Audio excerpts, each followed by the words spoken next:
Hey guys, how many of you may remember that Richard Pryor had a TV show? Look at this.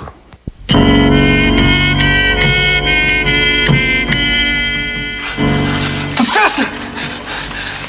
I got it open!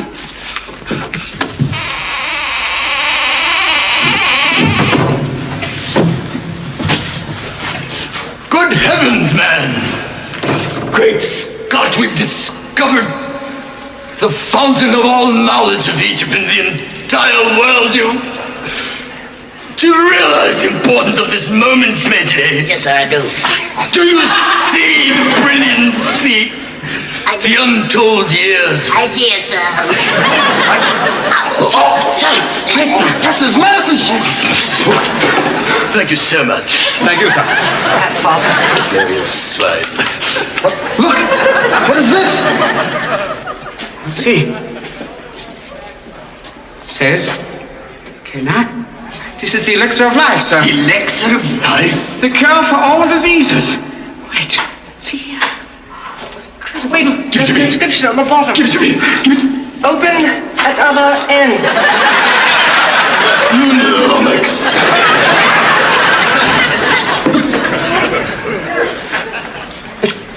This can't be, man. What? You know what this is? What is it, Buddha? It's the Book of Life. Book of Life. In the beginning, when man arrived on Earth, the black gods did leave their spacecraft, and they walked, and they named the beast of the sea and the animals of the land. Heavens. And man in his blackness did walk the earth, making medicine. Medicine? They discovered time. These were all black people got down. Wait a minute. There ain't nothing in here about whitey. This is ours, Jack. Wait till the brothers hear this. Buddha. I'm gonna get this book out of here, baby. This tells me real tea. Buddha, control yourself, don't you see? What you mean, Jack? Look at this here. Black people started the music and the brain surgery back in the year 3 BC. Yes, of course, Buddha. Man, they was getting down. This is it, brother. Yes, everybody gonna know about this.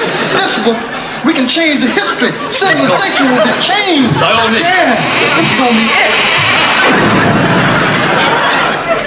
Get the bulldozers. There's nothing here.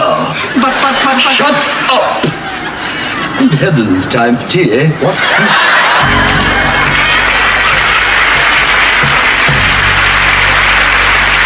Although this is just a comedy show, it's so true. So true. Most historian people whose job is to tell the truth keep those things they don't want you to see in the darkness. They bury it, they hide it. Egyptologists, archaeologists, all the so-called authorities don't want you to see what's really true. I was watching a Christian documentary, and I saw something that blew me away because I knew the truth. Watch how they hide what they don't want you to see. As Layard's excavation crew were uncovering this huge palace, they found its central courtyard, and they dug to the front of the courtyard where they unearthed these two huge human-headed winged bulls that were side by side. And as they uncovered them, they realized that they were guarding the entrance to something that further excavation showed was a monumental hallway. On the wall to the right of the showroom's entrance was a stone relief showing an Assyrian king sitting on a throne on top of a hill, watching the battle for the city. Above and to the Aha, right there. Look at that right there. That is one of many depictions of the Israelites, the true Israelites that's in this display throughout the walls. They're not going to point this out, but look at his hair. Look at his beard. left of the enthroned king was a short cuneiform inscription. It read, Sennacherib, the mighty king, king of the country of Assyria, sitting on the throne of judgment before the city of Lachish.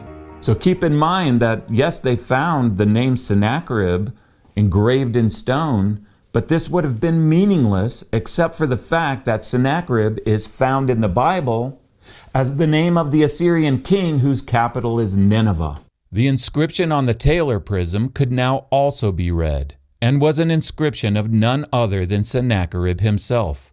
On it, Sennacherib says, "As to Hezekiah the Jew, he did not submit to my yoke. I laid siege to 46 of his strong cities, walled forts, and to the countless small villages in their vicinity, and conquered them." Notice that Hezekiah, the king of Judah in the Bible, is named by Sennacherib. This event is also recorded in the Bible. Isaiah chapter 36 says, "In the 14th year of King Hezekiah's reign, Sennacherib, king of Assyria, attacked all the fortified cities of Judah and captured them." This is the specific area on the ground that is being depicted in the stone pictures that we have from Sennacherib's palace in Nineveh. This is where the people above are fighting for their lives, for their very existence, and where the Assyrians with their huge siege engines are assaulting this wall. Archaeologically, all the things that you see depicted in the stone reliefs that are being thrown down from the walls, the arrowheads, the sling stones, all that was found by the masses in this particular area. In this 15-minute documentary, they had no evidence that shows you the people who lived in Judah. They showed you the Syrian. They showed you King Sennacherib. They showed you everything else, but they only showed a small part of this display. Remember, the Lachish relief is a whole room, a wall lined with different pictures and images. And there's so much more. Look at this. Jews. For this, let's review the Lachish relief in the British Museum showing the Jews' hair from 701 BC. So let's continue down the line. We've got more slaves that are leaving the city. Now somebody tell me the difference between this guy and this guy. Whose side do you think this guy's on?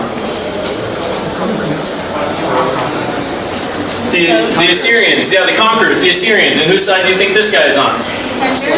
The slave, yeah, the people from Israel or Lachish. You can tell also by their distinctive hairstyle depicted in archaeology. The slave, yeah, the people from Israel or Lachish. You can tell also by their distinctive hairstyle depicted in archaeology. The slave, yeah, the people from Israel or Lachish. You can tell also by their distinctive hairstyle depicted in archaeology. This channel for any period of time, you know that we like to use the British Museum. So in the British Museum, in the Lachish relief that's in the British Museum, that's where you'll find the firsthand representation of the Israelites during that time, because the Lachish relief, the King Sennacherib he's coming against Jerusalem, but on his way to Jerusalem, he stops off at the city of Lachish, which is the city that he comes to that right before Jerusalem. So it's a neighboring city. And as he's going there and he's conquering Lachish, he doesn't quite make it to Jerusalem because the Most High intervenes. So he ends up going back to Assyria.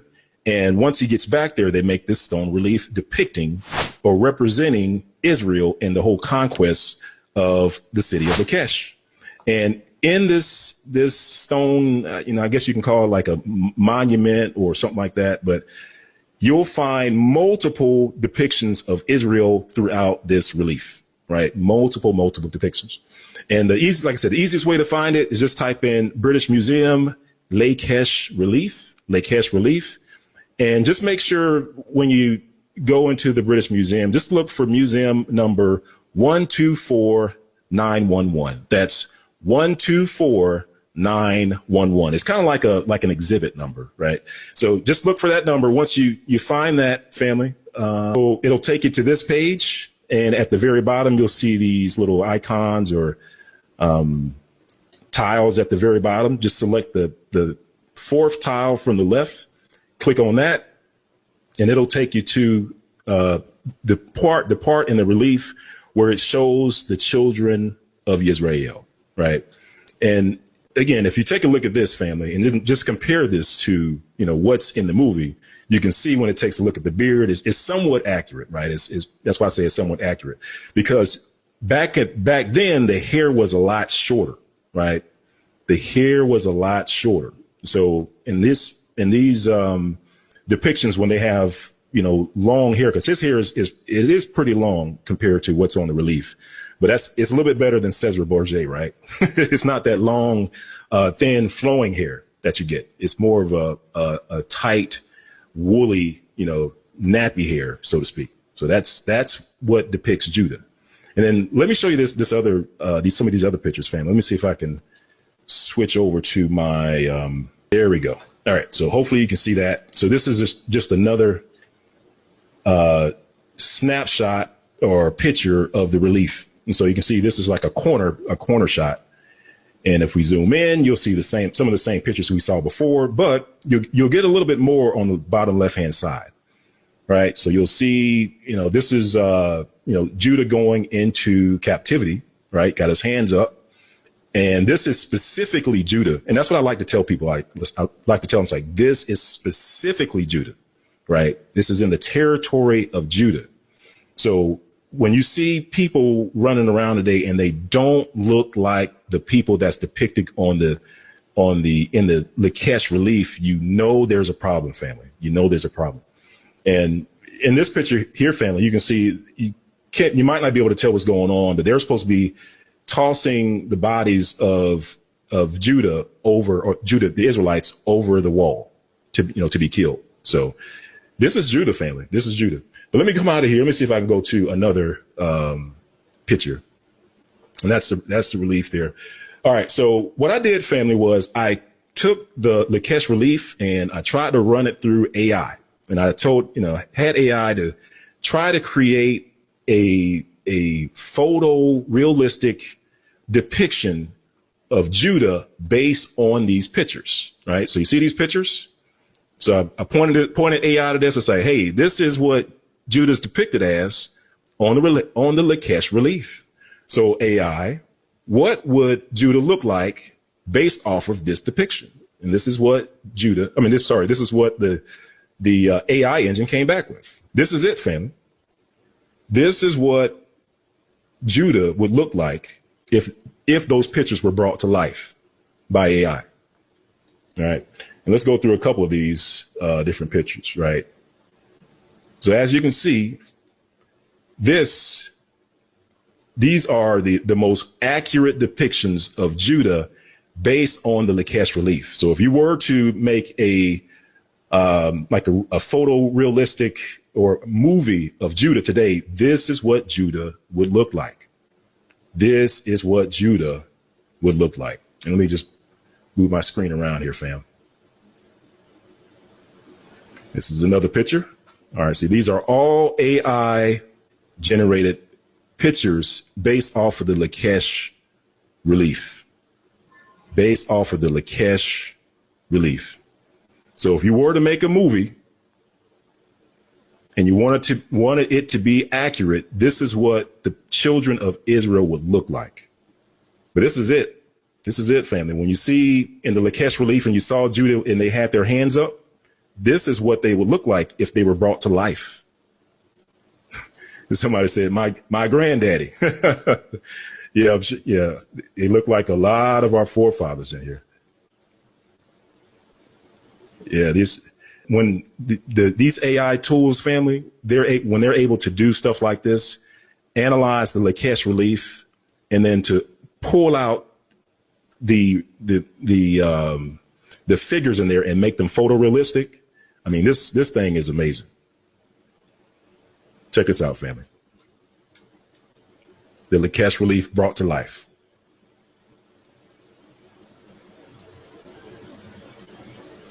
What do you think about this topic? Remember to be a Berean scholar, as it is written in the book of Acts 17 verses 11 to 12.